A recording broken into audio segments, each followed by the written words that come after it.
Көкбөрдің ұрпақтары, ассалаумағалейкум, қазақ деген мәңгілік деп атсам. Той құтты болсын қазақ.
Жиылған ең жақсылар, мәртебет меймандар, Аллаға шүкір, бүгін міне Дәуіттің көжесіндей төгіліп, сауыттың көбесіндей сөгіліп, аналынан ниетпен жайылған, қанат пен мақпалдың алтын дастарханында алтын бастарын жайғасып болса, алтын астай едігедей азаматтың сүндет тойына, күміс қастай қыздары Бағмайдың сырға тойына қош келдіңіздер демектен ардақты қайыр. Тойды құласа.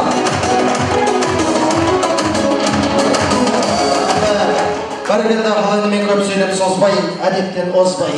Қазақ айтады, амандасу адамдықтың белгісі, сәлем сөздің арасы дейді. Ең бірінші өздеріңіздей мәртебелі меймандармен амандасып алайық, сәлемдесіп алайық. Ал жұртым, біз сарданың жамбыны бер, сөзінің таңдап алсам даңғылы дер. Маңдайымнан сипаса қалың қазақ, таңдайымнан талықсам таң білінер. Тойларыңызды торқалық өткізейік, жігітем жастайына мәнді білер. Армысың Көкбөрдің ұрпақтары, ассалаумағалейкум, деп атсам, той құтты болсын қазақ елі.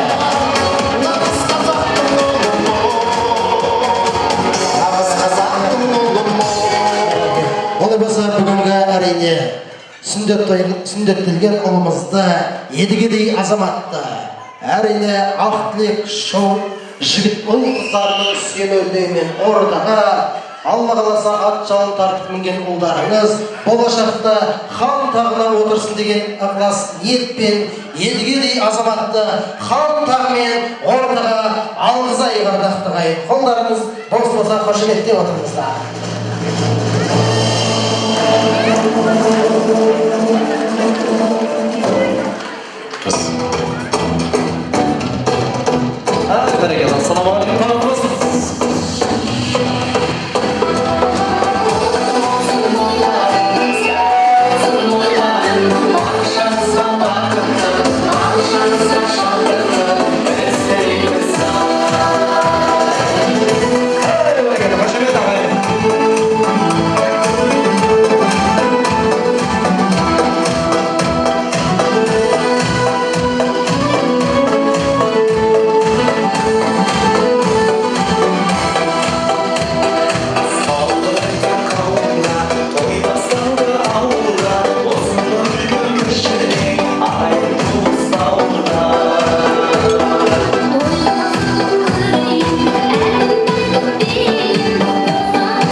Söz anası sәлемді ұмытпадық. Алыстан алды жазар бала келсе, ақсақалы сәлем берген тұрып қалып. Әдептілік белгісі осы болса, сол қасиет бойымызға жұрттанып, гүрілетіп бүгінгі едіге батырымыздың сүндет тойымыз бастайық. Дірілігін бір қошемет тұрып бақ деп алапандарыңыздың қойындыры қайында. Той бұтты болсын. Бәрекелді той төресі сүндет той мұсылманға міндет той деп міне едіге батырымыз хан тағындай қадірлі орындап отырсын деген ниетпен хан тағымен қазақтың батыр жігіттерімен той иелерімен орда қалдырып той құтты болсын. Беріп жатқан көрімдік байғазыларыңыз осы азаматтың атпал болуына атсалсын деп бір қошемет тұрып қояйық. Мәрт жігіттер мен қыздарға. Ал бәрекелді, батам батпасыз, батам жерде жатпасын. Бүгінгі едіге батырда Алла тағала күлдінің кеселінен сақтасын деп ынтыққандай әкемізді ерекше бір қошаметпен ортамызға алдырайықшы. Ынтыққан әкеміз қай жақта отыр екенсіз? Ынтыққан әкемізді ортаға шақырайық. Бар ма? Ала берекеті, келіңіз.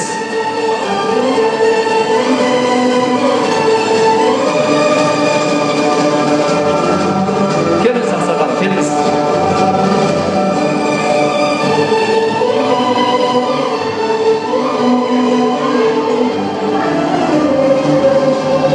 Ақша беретін жігіттерге жол ашып қойып тұр. Көрдік. Келіңіз ақсақал. Не жанат бересің міне, $100 бар. Бәрекелді, келіңіз ақсақал, той құтты болсын. Ынтыққан әкеміз. Менің қасыма тұрып алыңыз.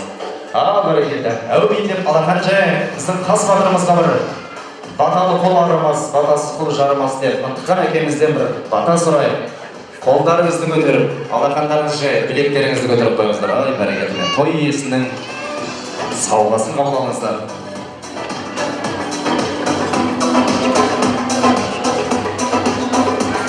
Әумин. Құрметті тойға келген туысқандар, келген қадамдарыңыз құтты болсын. Сіздердің де елдеріңізге саулық, отбасыларыңызға амандық болсын. Енді үлкен адам сөзін жаңылып қалады. Той қуанышына бөлеген баламның дені сау, маңдайы бақытты, болашағы нұрлы болсын. Оқу білім ал, болашаққа қол серме. Өнер үйрен, жалықпай жетерсің жеңіске. Ойың өрелі болсын, ақырын кемелді болсын. Талантты, жігерлі азамат болып, болашақта биіктерде көріне бер. Тойға жалғасын. Жаратқан Алла жар болып, көк тілеу қал болсын. Рахмет, әмин. Әумин, бақа сау болсын. Ал енді біздің едіге батырымызды өзіңіз маңдайынан иіскеп, таңдайына түкіріп, қан тағынан көтеріп алыңыз. Жоқ, көтеріп тұрыңыз жігіттер. Әкеміз көтеріп алсын бәрекелді. Бәрекелді. Көтеріп алыңыз енді. Көтеруге шамаңыз келе ме? Қазақ болып туылмаған жәнекем, бұл жорғаннан бақыт таппай өтем. Желдей жүйрік шылқырынбей шапқан. Бәрекелді. Ал енді рахмет ынтыққан әкемізге. Той тізгіні бүгінгі азулы асабаларыңыз, бидай шайнап құм түкірген, тас шайнап құм түкірген думандай азаматтарыңызға қошемет құрметтеп, думан азаматтарыңызды ортаға шақырайық. Асабаларымыздар. Мен қазақтың бойындағы қан қазақ, мен қазақтың мен шырқайтын ән қазақ, мен қазақтың бақыты мен бағына, баршаны мен қуаныс екен бар қазақ. Басқа болсын. Аландардақты ғайын Аллаға шүкір әрине, қазақтың салт дәстүрімен қазақ аттан құласа да салттан құламаған. Қорасы қой баққан найзамен түйребет жеген қазақтың ұрпағы ретінде ұлықты ұлымызды ордаға алып келіп алған жайымыз бар. Әрине олай болса, дастарханымызға әдемі ақ батамыз бен тойымыздың ақ дастарханын ашсақ деген ниеттеміз. Жаңа айтты, баталы құл арымас, батасыз құл жарымас деген қазақ сөзінің қарап тұрсаң бәрі біраз. Батамен ел көгереді, жаңбырменен жел көгереді. Алладан медет, пайғамбардан шапағат болған. Бүгінгі тойымызды батамен бастасақ өз күніміз, батасыз бастасақ үш күніміз. Олай болса көненің көзі, жақсының сөзі болған. Аузында дуалы ақ батасы бар. Көп көрген басымен де, көп жасаған жасымен де. Тойымыздың төріндегі құлжадай қарулы, құрмадай қадірлі, аузы дуалы, сөзі уәлі, сөзінде тұратын, ұстаған жерсін атын, әулетіміздің ардақтысы, алашымыздың салмақтысы, Әсімхан атамыздан елі әмендеп жайылған ақ дастарханға ақ батамызды лайған дақтығайын. Атамыз қай деген? Бәрекелді, атамыз қай деген? Қай дастархан көтерген? Бәрекелді, рахмет тасталсын. Өңештен өткенде ас етпейтін, өздерін әлім сақтан мұсылман есептейтін, иісі қазақ көтер ғана білекті, Алла берсін тілекті. Әумин. Алхамдулилlah, Rabbil Alamin, Ar-Rahman, Ar-Rahim. Мұсылмандық бұл міндет құтты болсын бұл сүндет. Өмір жолы ұзақ жол, ұзақ жолда талмағын. Еңбек өнер ғылымда қатарыңнан қалмағын, биік болсын талғамың, халқын сыйлар адам бол. Орындалсын арманың, мұсылмандық ұлы міндет, хайырлы болсын бұл сүннет. Рахман рахим амин. Аллаху акбар. Әумин, ардақты ғайындар. Құрметті қонақтар, ақпарамыз берілді, ақ дастархан ашылды, шашылымыз шашылды, той дастарханнан жеп ішіп, дәмауыз тиіп отырсаңыздар болады, ардақты ғайын. Қазақта жақсы сөз бар, аш қаранға уағызда жүрмейді дейді. Жайған ақ дастарханнан жеп ішіп отырыңыздар, той қыласына ғайындар. Алыңдарды құрметті қонақтар, жиылған ең жақсылар, мәртебелі меймандар, тойымызды әрмен қарай бастасақ деген ниеттеміз. Әрине баршамыз жүрегіміздегі әсем тілектерімізді толғатып алып келгеніміз баршамызда мәлім ағайындар. Олай болса, Алла деп сөзді баспайын, аспайын, саспайын, сыйлы бүгін сөйлейін, күйік түскен таспайын. Тойларымызға келген соң жақсылықтан қашпайын, шаттығыңды жырлайын, артқа ауыз қоспайын. Дастарханның басында ар әдептен аспайын. Шуламасыншы маңайым, көргенмен тойдың талайын. Қас қабағын қонақтың, көңілдендіріп бағайын. Әнге бөліп кетейік, сәнге бөліп кетейік. Алматы дейтін шағардың, Алатау дейтін сарайын. Бар күшімді салайын, алғысыңды алайын. Қуанышқа ортақпын, той құтты болсын, ағайын дегім келеді. Тойларыңыздағы да құтты болсын қазақ елі. Әрине алғашқы әдемі ақ тілектің томағасын сыпыратын жайтта келіп жеткен сыңайлы. Осы жердегі әрине бақ пенен қызыр қонса да, біреуге ол да кем болар. Қанша суми болса да, сусар беріп тазда бар. Қыран құстар қауіптің қиясында сарқағар. Алманың түсі мерейі, жаның шақ жазғылар. Бетіген кетсе бел қылар, бектағын кетсе ер қылар, бектерін кетсе ел қылар, берекең кетсе ел қылар. Қадір болмас қашанда, алтының жүзі қолда бар. Қарттарым аман сау болса, шын байлық деген сол болар деп. Әрине тойымыздың төріндегі әулетіміздің ардақтылары, алашымыздың салмақтылары, едігедей азаматтың ата-апаларын ортаға шақырғанды жөн көрдік. Жақсылығымызды жария қылып, дастарханымызды дария қылып келіп отырған ынтыққан атамыз бастап, Күләндия апамыз қостаған, Аманжол аға Айгүл апайымыз, Сембай аға Сайлан апа, Амантай аға Жанар апай, Бедеш апа, Қатысқан ата Ажар апамыз, Сағатбек аға Гүлхай апайымыз, және де Майдан апайымыз, Жарқынгүл апайымыз, Қалбият Сайры және де Риза деп жазған екен. Баршасын қошеметпен ортаға шақырайық. Қолдарыңыз бос болса, келіңіздер, әдемі ақ тілек айтып беріңіздер деймін. Келіңіздер.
Қош келдіңіздер, қош көріп той құтты болсын. Енді ардақты ағайын, ата-апаларыма неге билеп шық демеді деген шығарсыздар. Бұл кісілерге билеп шық деуге болмайды. Ата-апаларымның жүрісінің өзі би ғой. Қош келдіңіздер, қош көріп той құтты болсын. Кімнен бастаймыз? Баяғыда бір апамыз айтады дейді ғой, ішімізде ең бірінші кім 18-ге толды, соң үстен бастайықшы деп айтады дейді. Ішімізде 18-ге ең бірінші толған кім екен? Аталарым ба? Келіңіз ата, қош келдіңіз, той құтты болсын.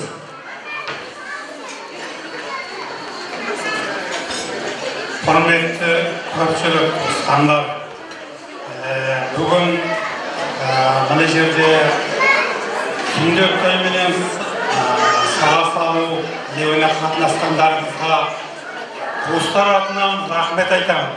Сондай-ақ бұдан кейін жас бөбек ұландардың бақытты болуын, олардың жастарының ұзақ болуы тілейміз. Сондай-ақ бұдан кейін еліміз аман, жұртымыз тыныш болсын, жалпы халық аман болсын. Сіздер де аман болыңыздар, балалар аман болып, болашақта жас түлеп көп қиырға ұша берсін. Рахмет сіздер.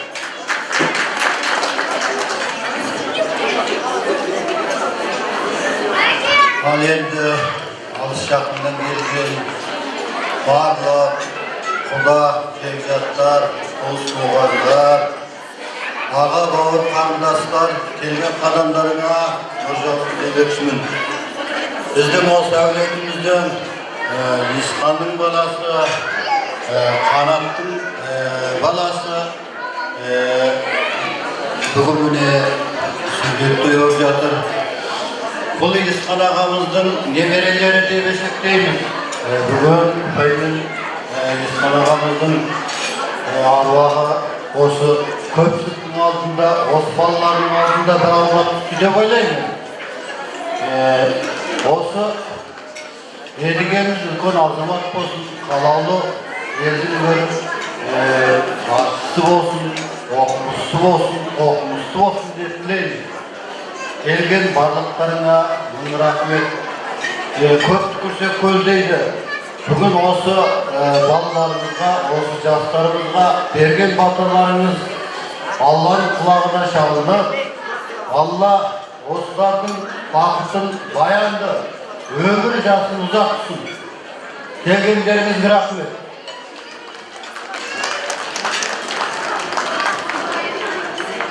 Ассалаумағалейкум, құрметті достар. Бүгін Ақтауымыздың кішкенесі Едігенің сүннет тойы құтты болсын. Өмір жасы ұзақ болсын. Алла бақ берсін. Бүкіл азамат болып өз аттас батыр баламыз Едігенің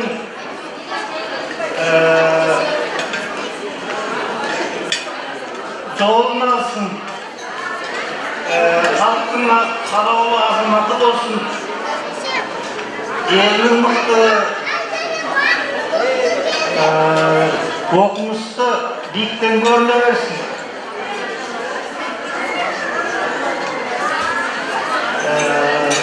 Жасы ұзақ, бақытты болсын.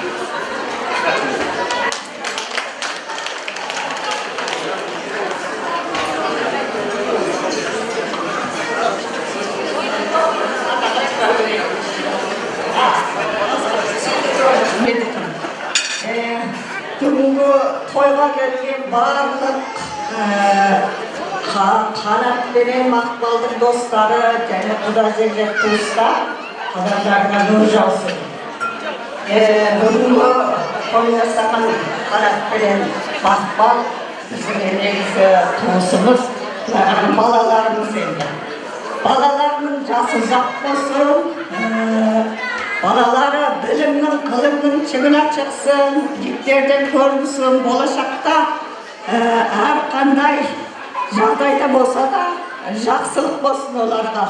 Жастары ұзақ, маңдайлары бақытты, болашағы нұрлы, биік шыңдардан көрінетін жақсылық болсын. Көпшілікке рахмет, той құтты болсын, тойға ұласа берсін. Қанат, Мақпал, тойдарың құтты болсын, сүндет тойдарың. Келген қауым, келген нұрша olsun Allah'ım. Kişkene Едігеміз үлкен жігіт болып, азамат болып, әке-шешесіне қорғанат болып, оқымысты болып, ертең үлкен биіктерден көріне берсін деймін. Бәрекелді. Қосыламыз ба? Мен сөйлемей қалсам давлением көтеріліп кетеді деп тұрған адам көріп тұрған жоқпын жерде. Бәрекелді. Келіңіз, қосыламыз ба? Келіңіз апай, көзіңізде микрофон сурет тұрбай. Қосыламыз ба? Той қыласыз енді ардақты ағайын. Олай болса онда жаңа атамыз айтып жатыр ғой, Исхан атамыздың немересі, сол кісінің шаңырағы деп жатыр. Ләй мәриде жақсылыққа бұл шаңырақты Алла тағала бастай берсін.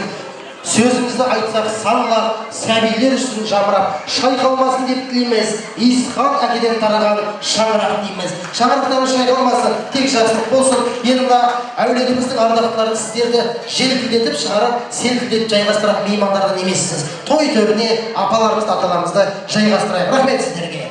Тілектеріңізді Алла тағала қабыл етсін дейміз.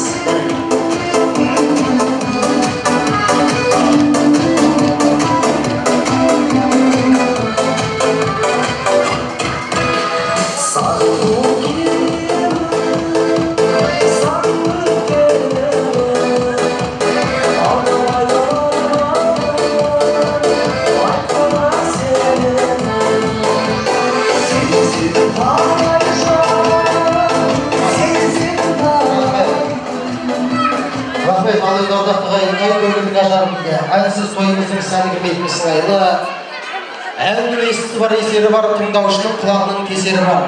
Бүгінгі тойда шамамыз келгенше ескі әндерден жолдауға тырысамыз, ата-апаларымыздың құрметіне, той қонақтарының құрметіне, алдарыңызда өз өнерлері мен қазақтың дархан даласындай дауысы бар жұлдызды жұптар Арғынбек пен Бақытнұрды сіздердің қошеметтеріңізбен ортаға шақырайық ардақты ағайын. Той құтты болсын дейміз.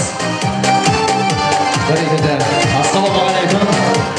Баршаларыңызға той Құдайдың қазынасы дейді. Осы қазыналы тойымыздан айырмасын. Енді бүгін алқаларыңызға мынау Едіге батырымыздың тойына Қанат ағамыз бен Мақпал жеңешеміздің тойы құтты болсын деп Бағдау ініміз бен Гүлзат келініміздің атынан келіп отырған жайымыз бар. Қарсы алыңыздар. Рұқсат болса енді аға жеңгелеріміз ортаға алып, әуелі бірінші осы Қанат пен Мақпал ағамыз жеңгеміз өздері бастап бір тамаша қолтықтасып билесеңіздер, артынан тағы да көңілдермен жалғасатын болады. Той құтты болсын. Қареке билеп отырыңыздар, той болған соң билеген дұрыс деп ойлаймын. Кеттік. Көңілдірек болсын.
жинап жұп болсын деп жатыр. Көңілдірек, кәне көңілді дейсіздер. Қабыл алыңыздар.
Gülümser tüm bağlamlarından kalanızlar, fotoğrafı çok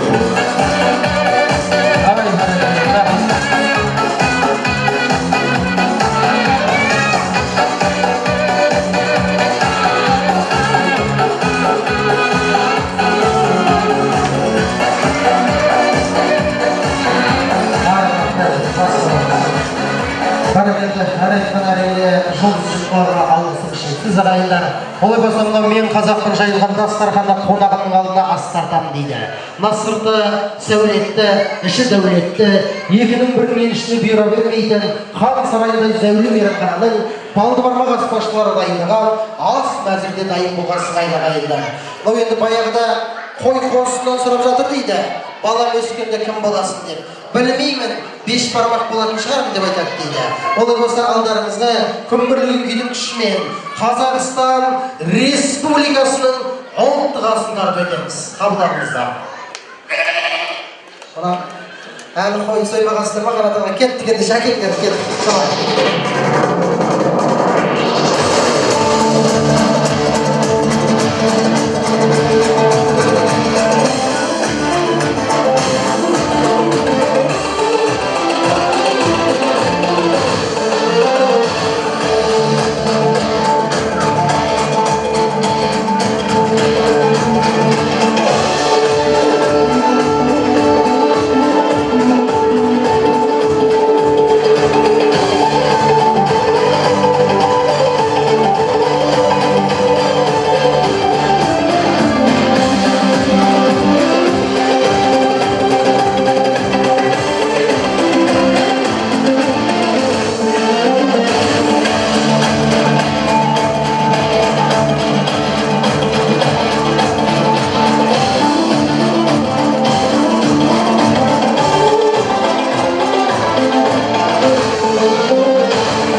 Қайсы неғып теңселіп жүр? Осы официанттар ет ұстап неге теңселіп жүреді десең, осылар суытып жүреді екен ғой ағайындар. Осы елдің анасында, бабасында сыйлай бер ажыратып жатасың ба? Қолдан келсе үлкенден баталайық, той төріндегі Мұқаш атамыздың илле әмин деп берген ақ батасында. Мұқаш атамыз қайда екен? Мұқаш атамыз бар ма? Бәрекелді, асты, үлкен асқа ақ батамыз. Алай бардақтар әйін. Әумин.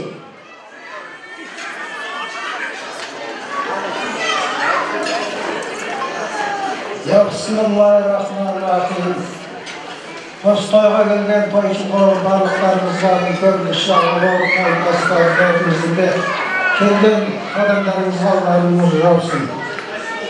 Қол жайып бата берейін, үстем болсын мерейін. Ықыласпен қол жайсам, ақ тілекті төгейін. Дастарқаның мол болсын, абыройың зор болсын. Көк жайлауды жайласам, қайғырымды байласам, сабаң толсын қымызға, шараң толсын уызға, ақ білеуің жар болсын, өрісіңе мал толсын, өрендерің ер болсын. Көре алмаған бағыңды, сындыра алмаған сағыңды, қара ниет жауларың итпен ұсқа жем болсын. Bir үйдің баласы болма, көп үйдің санасы бол. Bir elдің баласы болма, көп елдің данасы бол. Көп қолдың ағасы бол, бір торының жағасы бол. Ақты ақ деп бағала, қараны қара деп қарала. Өзегін талса, өзен бойын жағала. Басыңа іс түссе, көпшілікті сағала. Өзіңе өзің кәмәл бол, халқыңа адал бол. Жауыңа қатал бол, досыңа адал бол. Малды бол, басты бол, өмірі жасты бол.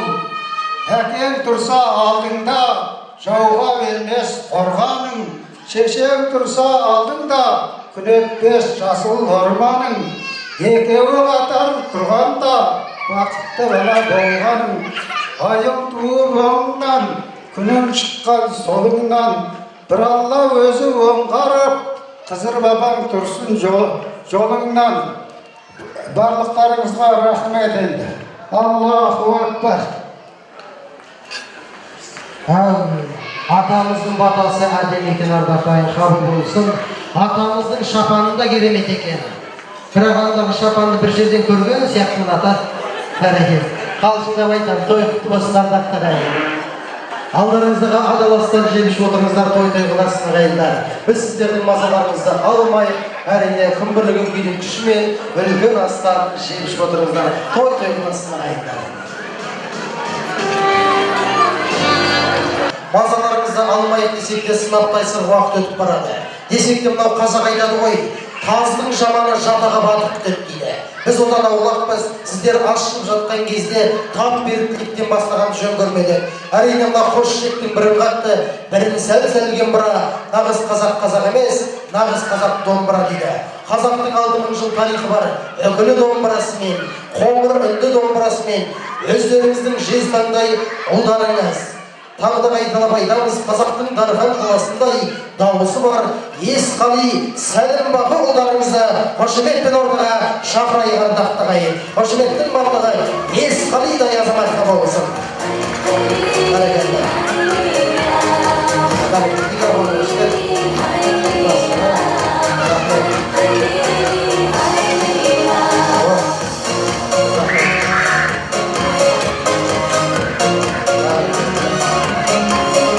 Есқалидегі сахнаға шығарайық. Есқалидің орнына әрқашан сахна ғой. Бәрекелді. Қолдарыңыз болса қошеметтеп отырыңыздар ардақтағайын. Қазақтың үкілі домбырасына. Ассалаумағалейкум. Тойға келген тойшыларым, той құтты болсын. Мынау баламыздың сүндет тойы құтты болсын, өмір жасы ұзақ болсын. Көптің жалпы 90 сөздің толықтай түйіні жалпы көпшіліктің дұға тілектері қабыл етсін Алла Тағала. Сіздер асықпай етті жей беріңіздер. Мына жақтан сіздердің бақтарыңызда әдемілеп қоңырлатып, мынау сар жайлауында ақын бастап айтып берейін.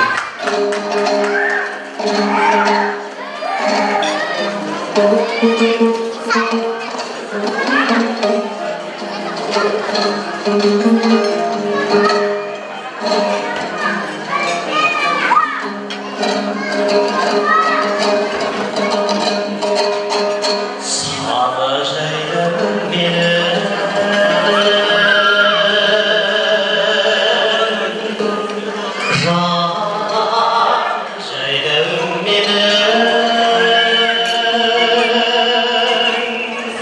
ән жайдауым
Енді мына бірақ сіз былай қарай кеткен кезде Мақпал жеңеше не деді десеңізші. Не деді деңізші? Ол кісі айтады, мынау түк емес дейді. Ол олма дейді. Қазір менің командам көресің дейді. Орнынан тұрып, қошеметті ұрып, мені қалай көңіл күйін көтеретін байқайсың ғой дейді. Бұны қанатыған түк емес дейді. Көрейік па? Көрейік бәрекелді. Ал енді сіз де қолыңызды бұлғап, ана жаққа бір барып бері қарай келесіз. Қос кеткен.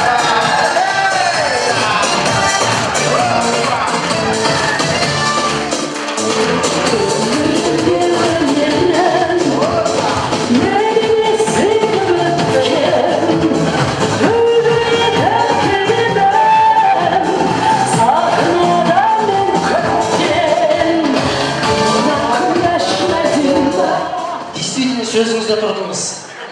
Шынымен бәрі дайын екенсізді. Бірақ мына сіз былай қарай кеткен кезде Қанат ағам не деді десеңізші? Не деді деңізші? Дым демеді ғой. Дым демеді. Действительно керемет екен деді сізді. Бірақ мен бір байқап көрейін деді.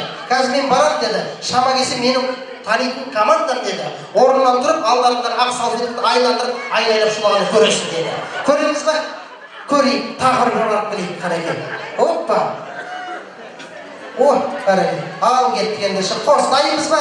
Дайымыз ғой. Кетті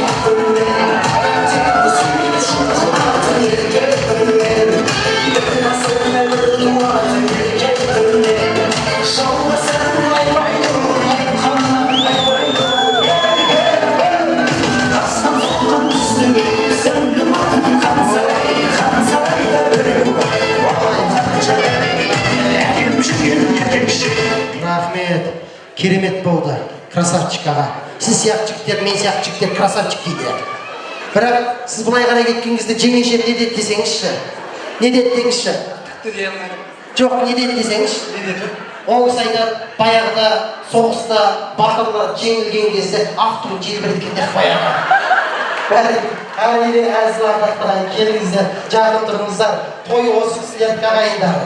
Әрине осы кісілердің ұлықты ұлдарының, қылықты қыздарының тойы. Мынау енді қазақта жақсы сөз бар. Балаң жақсы болса, жердің үсті жақсы. Балаң жаман болса, жердің асты жақсы дейді. Жер үстінде 100 жасар ұрпақтарыңызбен 1000 жасауға Аллах тағала нәсіп етсін. Әумин деп жайғаспаймыз, мен ұмытып бара жатыр екенмін ғой. Қазір анау жақта сіздің қайын жұртыңыз шақырайын деп тұрмын. Соны билетті күтіп аламыз ғой. Сәбидің сәуле шашқан санасына, нағашының жетпесінің бағасына, аналардың ақысын ақтау үшін мәңгілік қарыздарсың нағашыға деп, едігенің нардай нағашыларын ортаға шақырайық. Әсімхан ата, Қайшеген апа, Райхан ата, Ажар апа, Дәулетхан ата, Күләй апа, Қайни Жамал апамыз, Айт Жамал апамыз, дұрыс оқып жатырмын ба?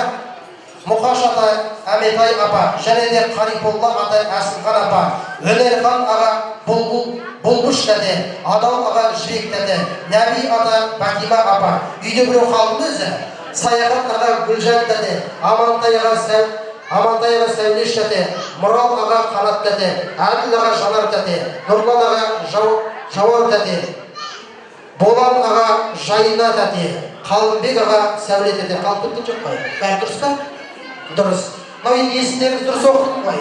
Мына той басқарған қиын кезде сас-салаттан есімдеріңіз қата оқып қоямыз.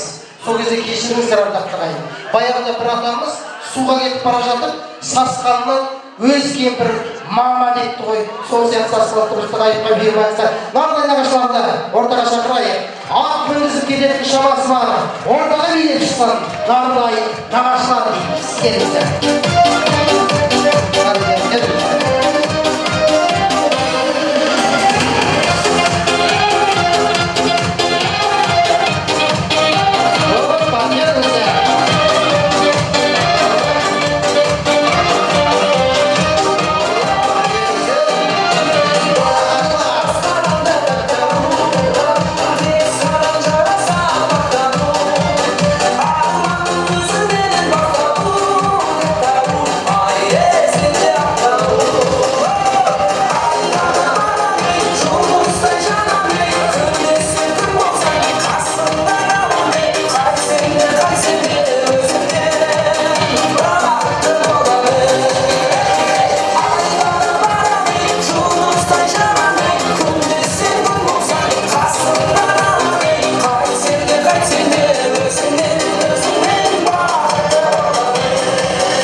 Жақын тұрыңыздар, жақын.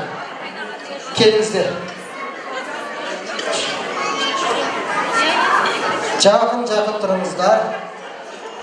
Мына кісілердің бәрі ойлақпасын, сіздер бір-бірімен араласады екен, жақын тұрыңыздар. Әрине қалжың бұл кісілер туыстар, нардай нағашылар, қош келдіңіздер. Көңіл күйлеріңіз жоқ қой. Бәрі жақсы ма? Тамаша ма? Ана Тоқаевтың списігіне кірмей қап, кредит жалмай қалған адамдар сияқтысыздар ғой. Қош келдіңіздер, қош көрдік, той құтты болсын енді ардақты ағайын. Бәріміз сөйлейміз ба? Бәріңіз сөйлесеңіздер, мен таксовать етіп келейін демедім. Келіңіздер, аталарымыз сөйлесін. Бір үйден біреу сөйлеңіздер. Оның өзінде үй кімнің атында сол сөйлесе болады.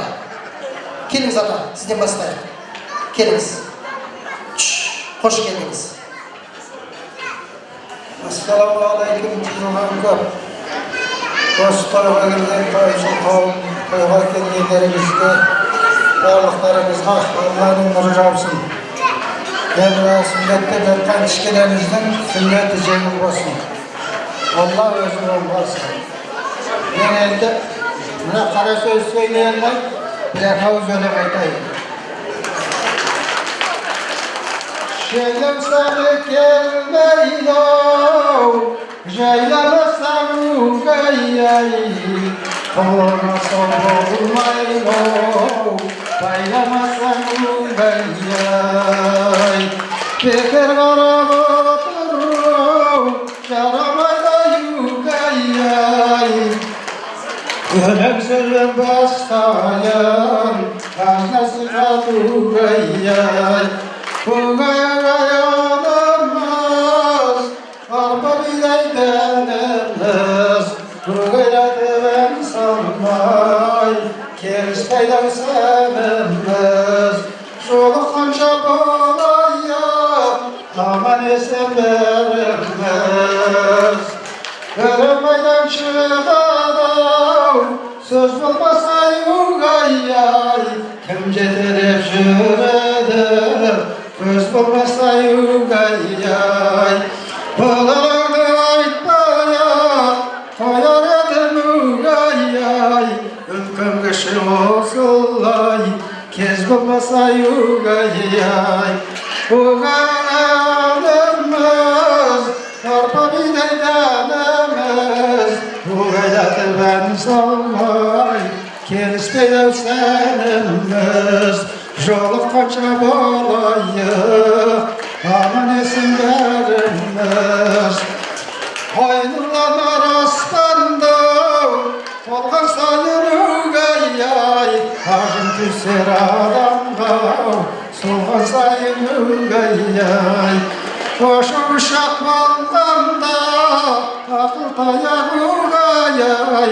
Сармайға таяғын, жолға сайын үгай-ай. Үгай-анымыз, ән салайық бәріміз. Үгайлатып ән салмай, келіспейді сәніміз. Жолы қанша болайық, аман есен бәріміз. Жолы қанша болайық, есен аман бәріміз. Бәрекелді, ата дауысыңыздың қызығын көріңіз. Той енді басталды, ешқайда кетіп қалмаңыз. Бәрекелді. Келіңіздер. Қысқа-нұсқа ортамыздан ата апаларымыз сөйлейік, қалғанымыз қосылайық. Келіңіздер. Келіңіз ата. Апа, келіңіз. Сізден бастайық.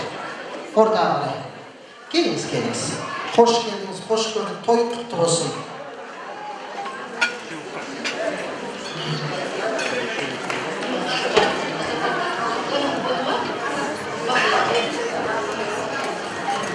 Bismillahirrahmanirrahim. Қанат Мақпал мына той жасап отырған сүндетті кішкене ұлдарының, кішкене қыздарының сырға тойы құтты болсын. Болашақта жақсы, ибалы, жүрегіне иман ұялаған жақсы ұрпаққа ертесін. Болашақта қари, қапис болып ертесін баладар. Рахмет.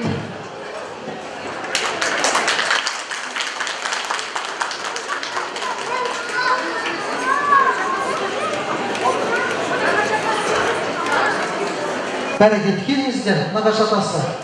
Келіңіз, қосыламыз ба? Келіңіздер, мен сөйлемей қалымды үйге барып ұйықтай алмай қалып жүрмеңіздер. Келіңіздер.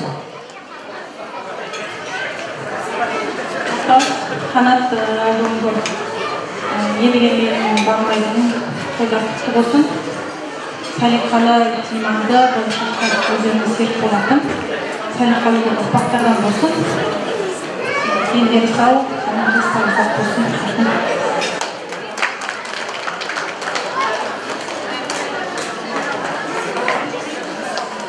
Қанат Мақпал тойда құтты болсын.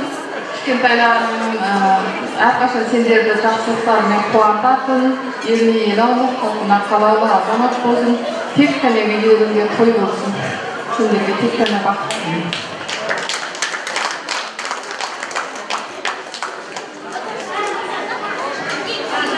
Бәрекелді, келіңіз, апа, келіңіз.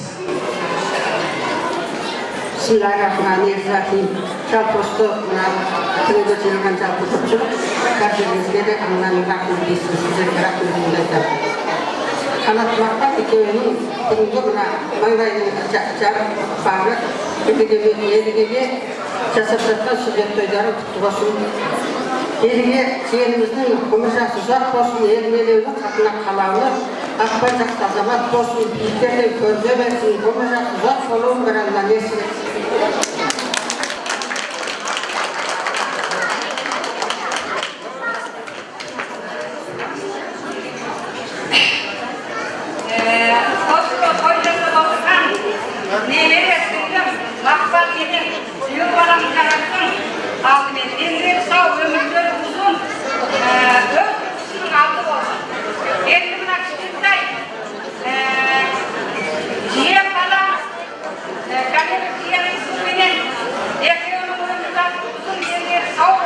Болашақта оғанға жақсы жарамды азамат болып, қазақтың жақсы азаматтары болсын.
Бәрекелді. Сонау алыстан келген 90 сөзді тобықта күйіншіздер. Келіңіздер, келіңіз.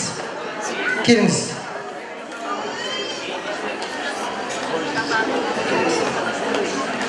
Сәлеметсіздер жалпы көпшілік. Бүгінгі кештеріңіз көңілді, отбасыларыңыз аман, барлықтарыңыз дендеріңіз сау болсын.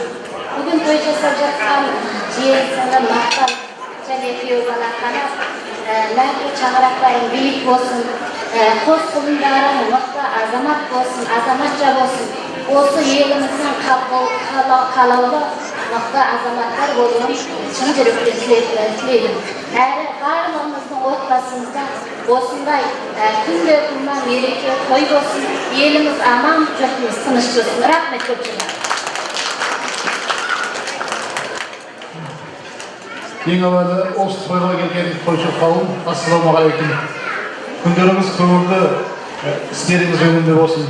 Той жасап жатқан, екі қолына той жасап жатқанда Қанат, Мақпал, екі балаларым мықты азамат болсын. Өздерінің емес, елдің баласы болсын, халқының баласы болсын. Және осы тойда тұрған, тойға келген барлық аталар, апалар, ағалар, қарындастар, бауырлар осы Қанат пен Мақпалдың екі бүлдіршіндеріне деген тілектерін қабыл болсын. Рахмет. Бәрекелді, баршамыз қосыламыз ғой ардақтағай. Бұл тілектеріңіз Алла тағала қабыл етсін, той қыласын. Олай болса баршамыз әдемілеп, жақсылап естелік суретке түсейік. Келіңіздер, естелік суретке түсейік. Әрине атадан бота қалғанша фото қалсын деген мақалдар бар, жаңғырып жатқан. Келіңіздер. Абай атамның өзі айтты ғой, адамның бір қызығы фото дегендер. Келіңіздер, суретке түсіп алыңыздар. Жақын тұрыңыздар. Сәлем. Жоқ отырмаңыздар, отырмаңыздар. Бәрекелді, жақын. Сіздер бірісін ары қарай ашыңыздар, сиясыздар. Міне мына жаққа тұра қалың. Опа. Сәл артқа қарай ғой.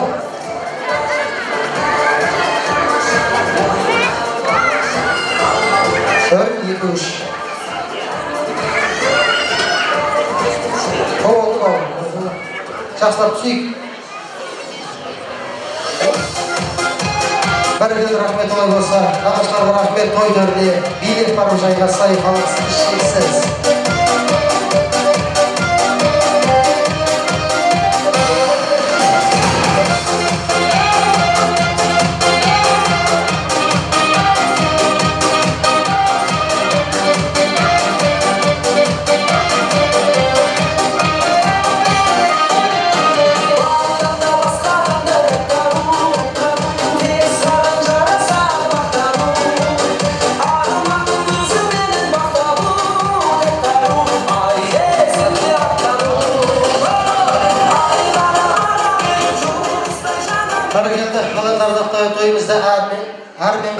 жалғайық өздеріңіздің әрине төл қыздарыңыз ортада өз әдемі әсем әнімен, әсем дауысымен алтын шалғай қыздарыңызды ортаға шақырайық. Сіздердің құрметтеріңізге.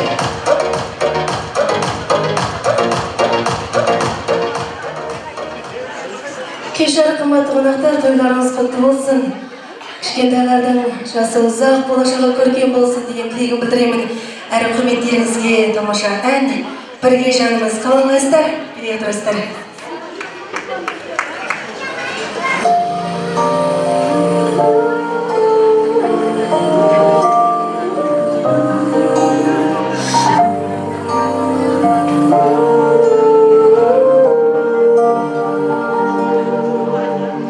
Шын бақыттың бағын аралатып жаным бір жанды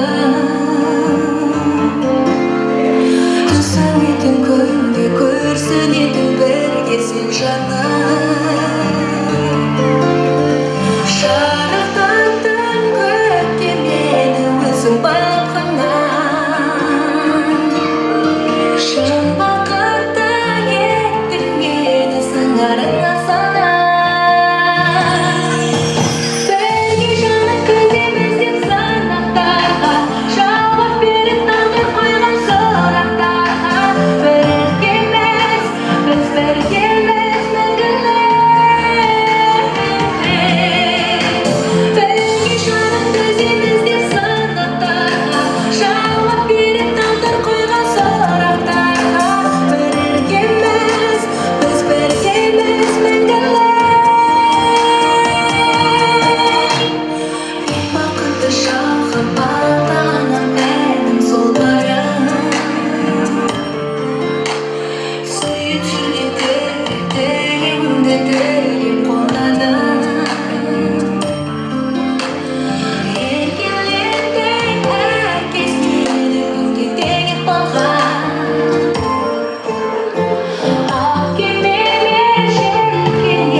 сүндет той, міндет той дейді.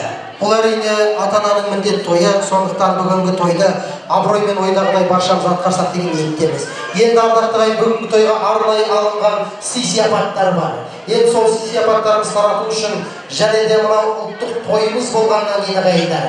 Енді осы жерде Қанаттай азаматтың достары отыр, Едігенің нағашылары бар, Қанаттың бауырлары келіп отыр, және де мына Қанаттың сабақтастары бар, осы жерде ардақтығай класстастары, сыныптастары. Мен енді ортаға шақырайын деп тұрмын. Едігенің Нардай нағашылардың ішінен жастау бір 4 жігіт болса, Едіге үшін дейтін едігенің нағашыларының ішінен және де Қанат ағамыздың бауырларынан жастау Қанат ағамның бауырларынан 4 жігіт және де Қанат ағамның достарынан 4 жігіт және де кластастарынан 4 жігіт керек. Бар ма? Қанат үшін дейтіндер. Бар ма? Келіңіздер. Міне.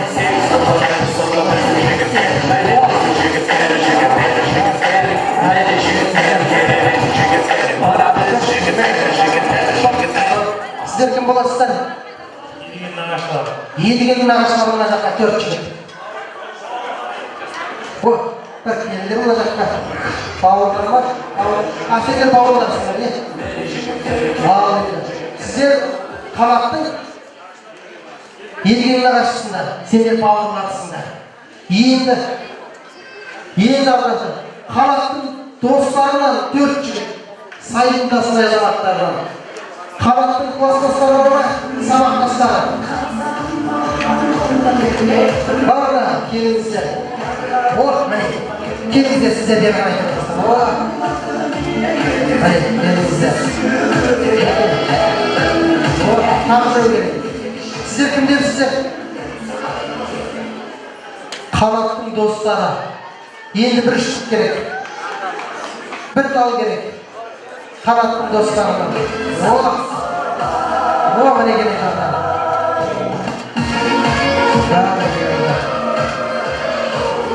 Kake sabahtaslar var mı dedi? Var mı? Sabahtaslar neydi? Sabahtaslardan 4 çıkıp gelinizde. Var mı? Alkışlar neydi? Her zaman Instagram, Facebook'tan dostlarından tötü çıkarırlar. Sabahtaslar çıkmasa. Bu arada sabahtaslar neydi? Kanki sabahta köp parmağınızı koyayım. Çıkmayı zaten bu sabahtaslar neydi?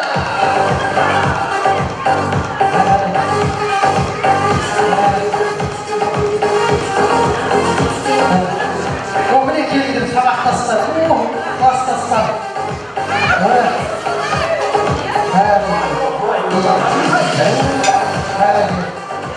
Kake, точно класстастарың ба? Сенден бір 10 жыл бұрын бітіріп кеткен жігіттер сияқты ғой. Бәрі келді. Қазір енді сіздер нағашылары, нағашы бауырлары, сабақтастар, достар. Қазір былай істейміз. Қазір бүгін ұлттық тойымыз болып жатқаннан кейін, сүндет той, міндет той болғаннан кейін қазақтың ұлттық ойындарын жаңғыртамыз. Қазір ортада арқан тартыс басталады ағайындар. Бәрі келді. Ең бірінші нағашылар мен бауырлар арқан қайда? Бәрі келді. Қазір ең бірінші бәрі келді. Келіңіздер. Нағашылар келіңіздер, сіздер мұн жаққа. Бәрі келді, келіңіздер. Қазақтың ұлттық ойыны арқан тартыс. Бәрі келіңіздер, ұлан сіздер қолға орамайымыз. Бәрі келді. Жібер, қолға орамайымыз. Қолдарын беден. Орамайымыз, қолға орамайымыз. Стоп.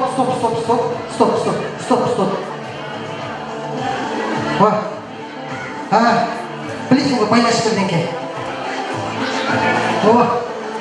Әкел. Осы байла. Әрекелді. Стоп. Қолға байламайымыз. Стоп. Бер қарай.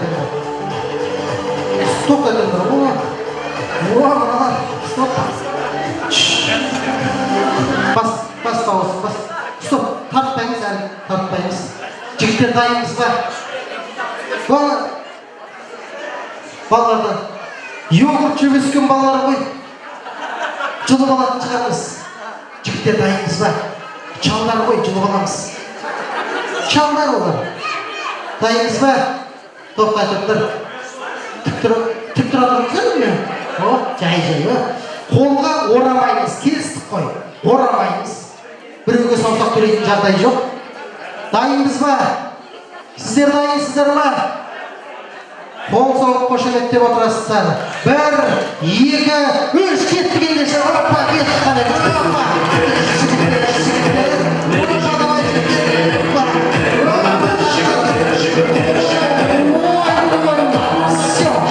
Все, хватит. Ой, действительно чалдар. Ой, рахмет. Ал енді.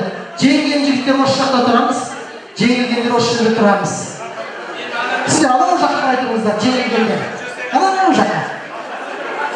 Может, сіздер антараққа шыға бересіздер ма? Жоқ, анау жақта тұрамыз. Енді сабақтастарымен достар. Орамайыңыз.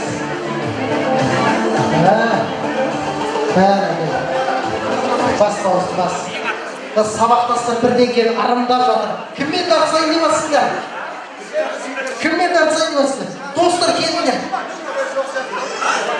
Брат, сен бір-ақ қолмен тартасың ғой деймін. Абайла. Сіз бір саусақпен. Тоқтайтыңдар. Сәл берірек. Арғы шетіне тұрмыз. Опа. Дайынбыз ба? Бәрекелді. Достар, дайынбыз ба? Қолға орамаймыз. Ешкім ораған жоқ қой, ешкім ораған жоқ. Кәкім қолын байқа. Ешкім орамас, қол орамаймыз. Дұрыс. Әділ болсын. Ал енді. Олар төрт ақшылық. Ай, бәрекелді. Дайынбыз ба? Дайынбыз ғой. Дайынбыз ба? Кетті ендеше. Опа!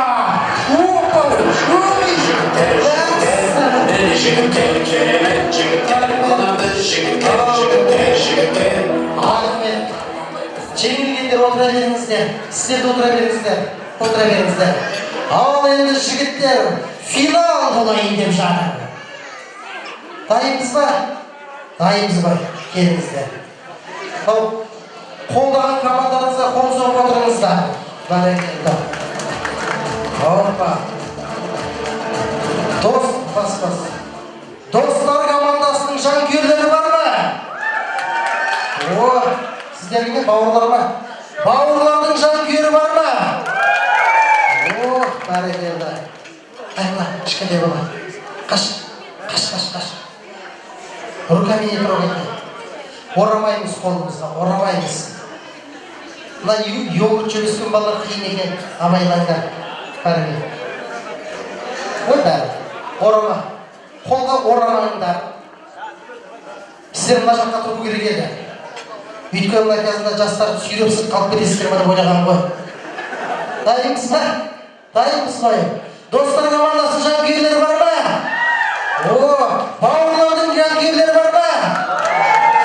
1, 2, 3, кеткендеші. Опа!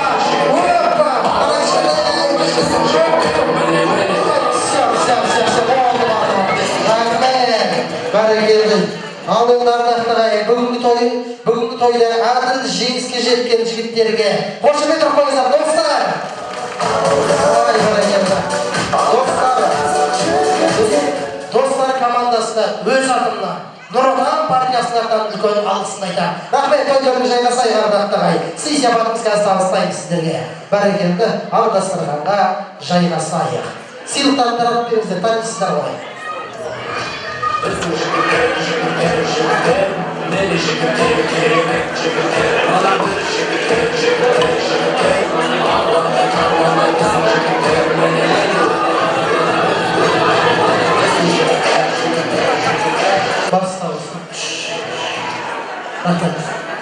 Ал енді ардақтағай олай болса тойымызды әрмен қарай жалғай. Ел шаршап, той тарқағанша ұлттық ойындарымызды ойнап, әрине тойдың тізгінін әрмен қарай жалғастырып отырамыз. Келесі кезекте ортаға Қанаттай ағамыздың әпкелері деп жазған екен. Ағалары және де әпкелері Сетелхан Зейнеп, Жанат Айгүл, Серік Рахат, Әскербек Шмангүл, Нұрлан Айна, Бақдәулет Гүлзар, Нұрлан Айгүл, Ермек Сағдана, Маңғы және де Қалмұрат Нұрғиза, Бейсенхан жұбайыңызбен ақын және де тамаша Әбдікеш деп жазған екен. Барша аға әпкелерімізді ортаға шақырайық, келіңіздер.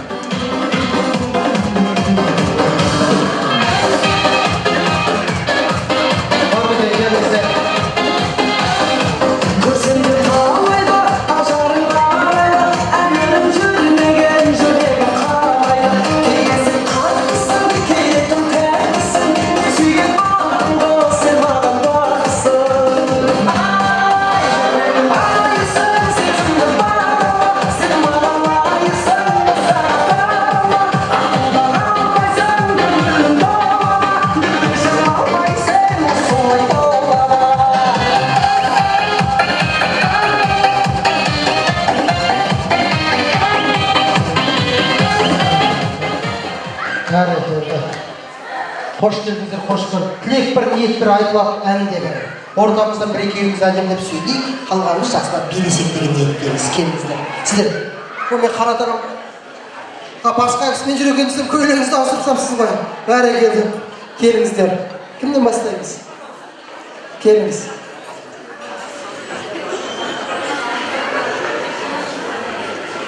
Барлық тойға келген туыс туғандар, құда жек жаттар, дос жарандар, Қанат пен Мақпалдың достары, барлықтарыңыздың қадамдарыңызға нұр жаусын.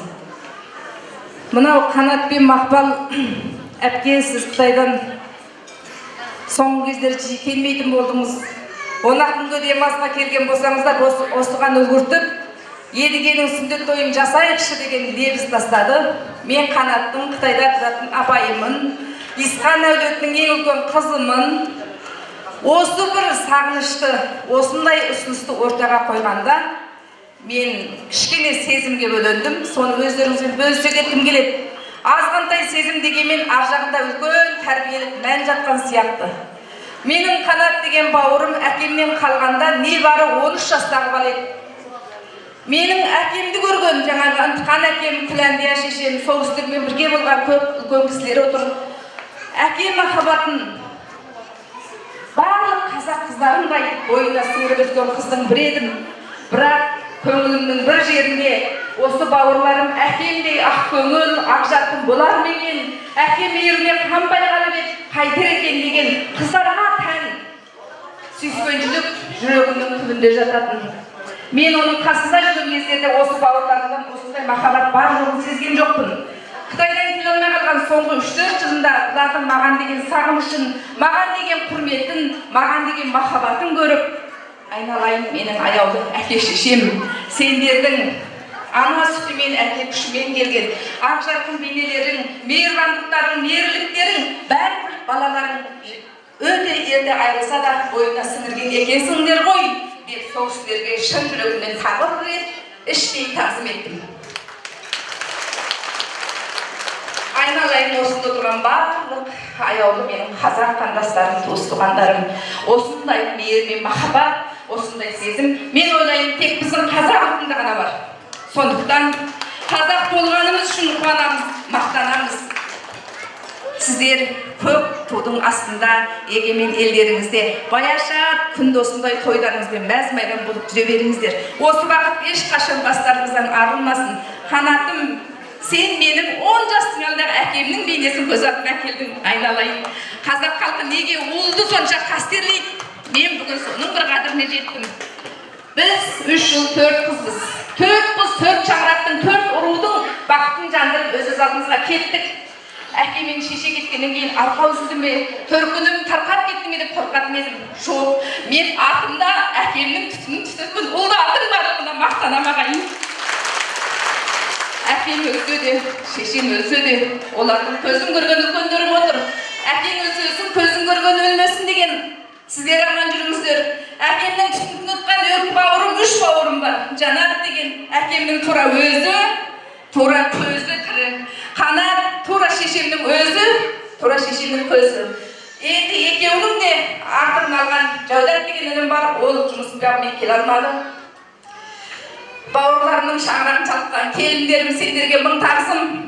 Біз қыз біреудің бағын жандыруға келгенбіз. Мен де тура сендердей бір елдің шаңырағын жағып отырмын. Сендерге рахмет. Едіге деген бауырым қанат өз атын қойған, елге батыр атамыздай болсын деген. Мен батырлықты тек найзалып шыққан 20-17 ғасырдағы ата бабамыз деп елестетем, бірақ 21 ғасырдың батырлары бәлкім өнердің биігінде болар, бағбан болар, қойшы болар, мұғалім болар, кім болса ол болсын, ұлтын сүйетін болсын. Тура сен әкеңнің шағырын жаққандай, ол да сенің түтініңді өшірмей, ізіңді басып жүре берсін. Жүрегінде ұлты, көкейінде отаны болсын. Едігем сондай батыр болсын деп тілеймін. Және барлықтарыңызға сондай бақ, баянды өмір тілеймін. Аманда қайда жүріңіздер, аман болыңыздар. Осында тұрғанның көбі Қытай елінен көшіп келген оралман достарсыздар. Қазақта әдемі сөз бар, су ішкен құдыққа түкірме деген. Одан да әдемі сөз бар, туған елге оралған соң өсіп көктеу керек деген. Мен сіздердің алтын бас асыл жүректеріңізбен осындай қадірлі сөздің астарында не жатқанын түсінетін мықты азаматтарсыздар деп білемін. Аман болыңыздар. Екі елдің ортасында тек татулықпен өмір сүрейік. Қазақтың жұлдызын мәңгі жарқырата берейік. Аман жүрейік. Ұлы дәстүрді, ұлы мейірбандықты ұрпақтан ұрпаққа жалғастырайық. Аман болыңыздар. Рахмет. Бәрекелді. Зейнет әпкемізден кейін сөйлейсіздер ма? Мен де сөйлемеймін. Әрине қалжың міне әдемі естір құлақ болса, жүрекпен тыңдар азамат болса жеткізіп айтты. Әрине Мақпал жеңеше жыламаңыз. Сіз жақсы жерге келдіңіз. Жыламасын, мерейтойға жыласын. Тағдыр бізді той үстінде сынасын. Бүгінгі күн жылап жатқан адамдар қуаныштың құрметіне жыласын deyip келеді. Тек жақсылық болсын. Келіңіз аға, жалғай кетті. Ассалаумағалейкум.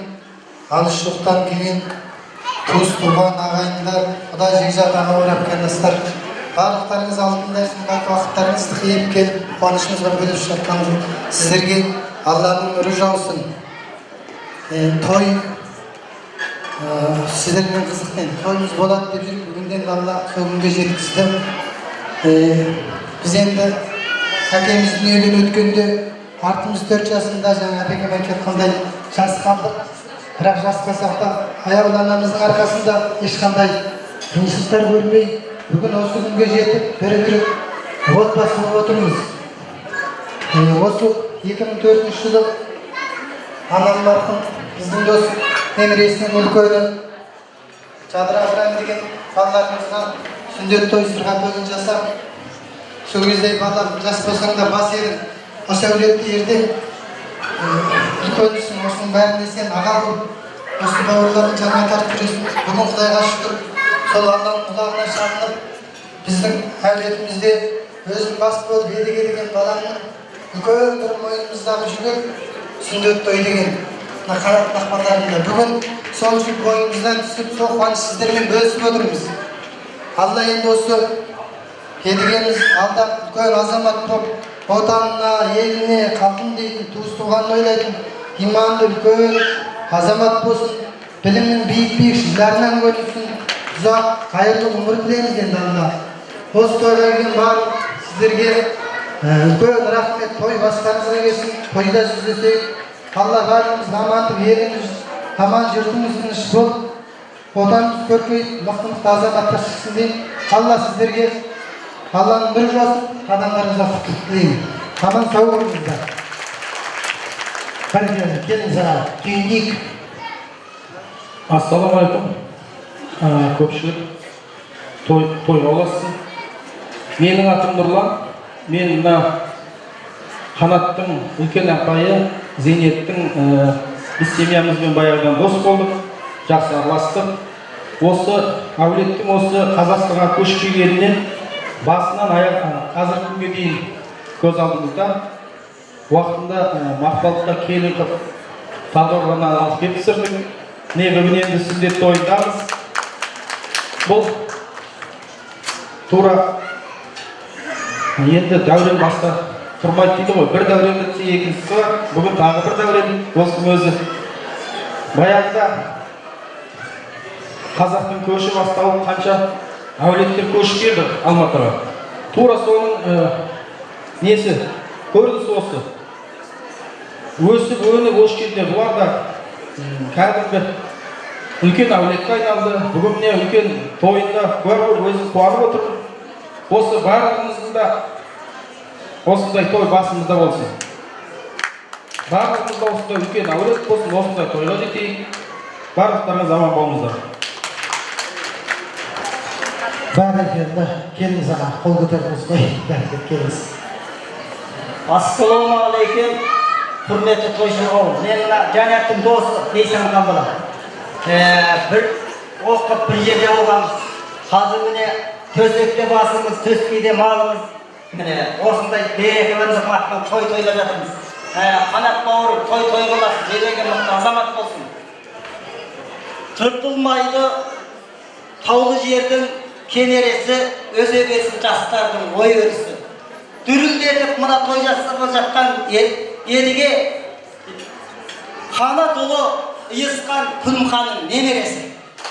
Сондықтан енді мына Жаркан Бөтештің бір екі ауыз әнін айтып берейін. Әудемсіз деген. Көкжиегін тұтасқан тау мен гүлге, менің туған ауылым әудем жерде. Әудем жерге жетесің әудегенде, астыңдағы тұлпарың тау келгенде. Адам үшін жатқанда қарыш қошып, алыс емес әудемдер таныспады. Барып келіп жүрек сағынғандау, жібермеш-ау тағдырым алыстады. Сардаланың майсаның қауы жанып, көктен келсе жанардың жаңбырын алып, Алатаудан толығып ауған бұлттар әудем жерге жауады ауық-ауық. Адам үшін жатқанда қарыш қошып, алыс емес әудемдер таныспады. Барып келіп жүрек сағынғандау, жібермеш-ау тағдырым алыстады. Көңіл шіркін қайтеді босамаса, босағанда көз жасың жоса-жоса.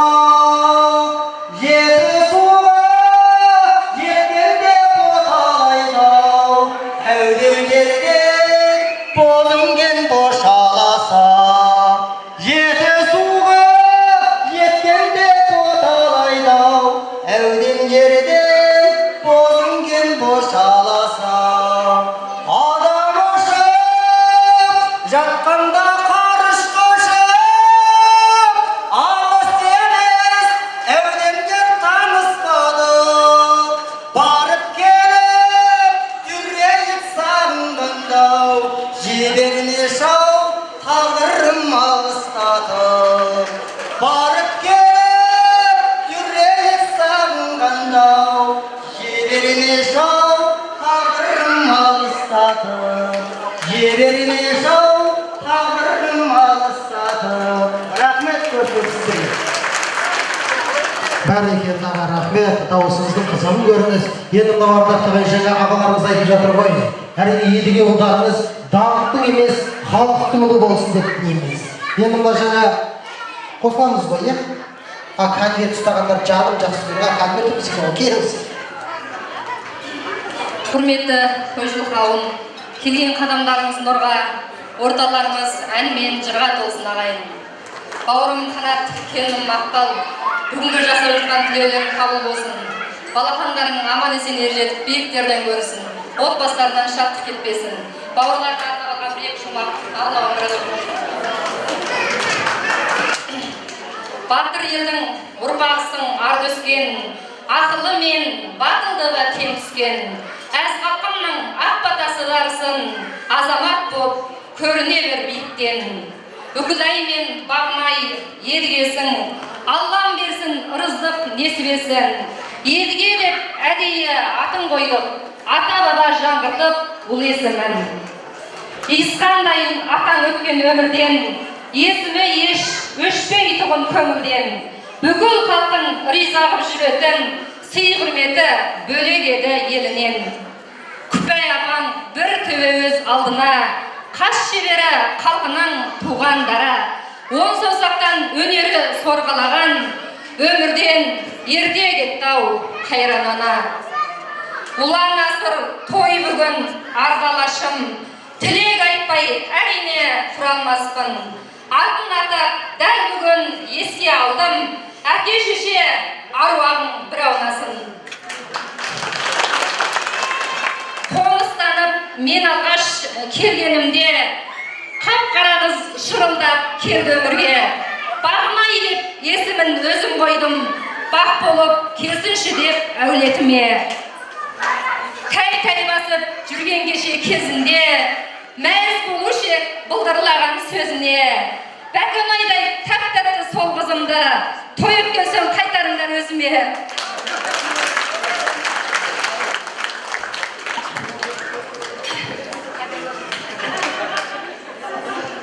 Құрметті қадірменді тойға келген қадірлі қонақтар, алыс жақынан келген туыстар, жігіттер, алтын қымбатты уақыттарыңыз қуанышымызға ортақтасып, қуанышымызбен үстіп отырғандарыңызға көптен көп рахмет айтамыз.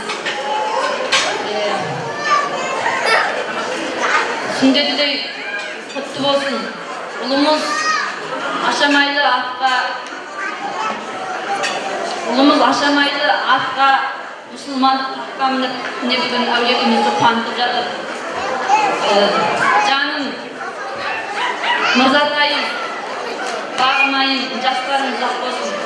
Ата-ананың көзі қаныш болып жүре бер. Еліңе сыйлы, абыройды, абзал азамат болып ержетіңдер. Осы отырған бағыт көпшіліктің отбасында болсын. Рахмет.